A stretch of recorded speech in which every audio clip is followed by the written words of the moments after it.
नमस्कार। आज का हमारा टॉपिक ना बहुत ही ज़रूरी है। एक ऐसी क्लास में भाषा कैसे सिखाएं जहां हर कोई अलग-अलग बैकग्राउंड से आता हो। ये एक ऐसी मुश्किल है जिससे दुनिया भर के टीचर्स जूझते हैं। तो चलिए आज इसी पर गहराई से बात करते हैं। तो हम जो भी बात करेंगे वो इस सोर्स मटेरियल से ही ली गई है। और ये कोई थ्योरी वाला पेपर नहीं है, बल्कि टीचर्स के लिए एक प्रैक्टिकल गाइड है जो इसे हमारे लिए और भी काम का बना देती है। अब ये सवाल देखिए, सैकड़ों भाषाओं वाले देश में आप एक भाषा कैसे सिखाएंगे? ये सवाल हमें सीधे आज के टॉपिक के दिल में ले जाता है और दिखाता है कि हम कितनी बड़ी चीज के बारे में बात कर रहे हैं। तो चलिए शुरुआत करते हैं भारत के भाषाई माहौल को समझने से, जो सच में कई जुबानों की जमीन है। मतलब इंडिया में लिंग्विस्टिक डाइवर्सिटी कोई एक्सेप्शन नहीं है, ये तो यहाँ का नॉर्म है। ये सिर्फ एक फैक्ट नहीं है, बल्कि इस देश की पहचान का एक बहुत ज़रूरी हिस्सा है। और यहीं पर इस पूरे एनालिसिस का सबसे कमाल का आइडिया सामने आता है। सोर्स कहता है कि अपना नज़रिया बदलो। ये जो डाइवर्सिटी है ना, ये कोई प्रॉब्लम नहीं है जिसे सॉल्व करना है, बल्कि ये तो एक ज़बरदस्त रिसोर्स है जिसका हमें इस्तेमाल करना चाहिए। हाँ, लेकिन इस रिसोर्स को इस्तेमाल करना हमेशा इतना आसान भी नहीं होता। आइए अब उन 6 बड़ी मुश्किलों पर नजर डालते हैं जिनका सामना एक टीचर को अक्सर अपनी क्लास में करना पड़ता है। तो सोर्स हमें 6 बड़ी सिस्टमैटिक मुश्किलों के बारे में बताता है। मतलब जरूरत से ज्यादा भरी हुई क्लासें, स्कूल का माहौल सपोर्टिव ना होना, पढ़ने के लिए मटेरियल की कमी और यहाँ तक कि सिर्फ एग्जाम पास करने पर फोकस वाला सिलेबस। ये सब वो रुकावटें हैं जो भाषा सीखने में दिक्कतें पैदा करती हैं। चलिए, अब सिस्टम की इन बड़ी बड़ी बातों से हटकर एक एक स्टूडेंट की अपनी ज़रूरतों और मुश्किलों पर फोकस करते हैं। देखिए, हर स्टूडेंट अपने आप में अलग है ना?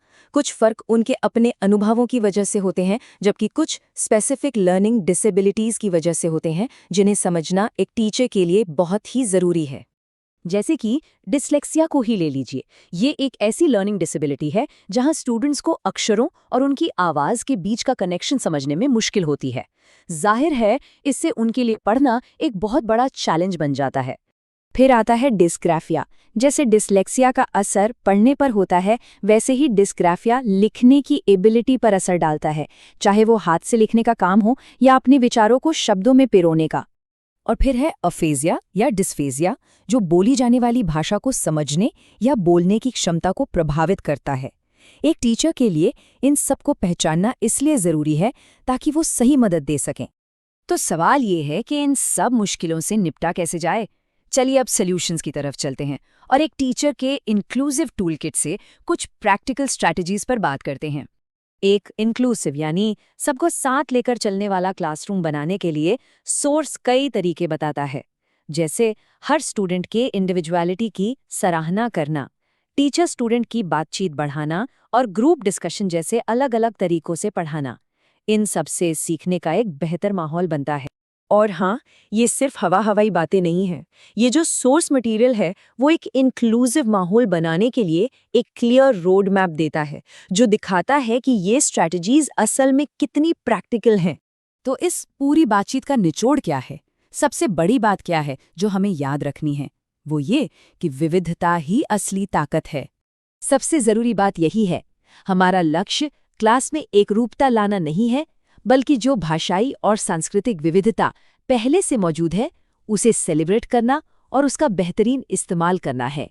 ये आइडिया बहुत पावरफुल है। सोचिए ज़रा, ये स्टूडेंट को ज्ञान के एक पैसिव रिसीवर से भाषा के एक एक्टिव क्रिएटर में बदल देता है। ये सीखने की पूरी प्रोसेस को देखने का नज़रिया ही बदल देता है। और आखिर में हम एक सवाल के साथ अपनी बात खत्म करते हैं। हम हर क्लासरूम को एक ऐसी जगह से जहां कई भाषाएं बोली जाती हैं, एक ऐसी जगह में कैसे बदल सकते हैं जहां एक साझा समझ हो? ये एक चैलेंज तो है, पर जैसा कि हमने देखा, ये एक ज़बरदस्त मौका भी है।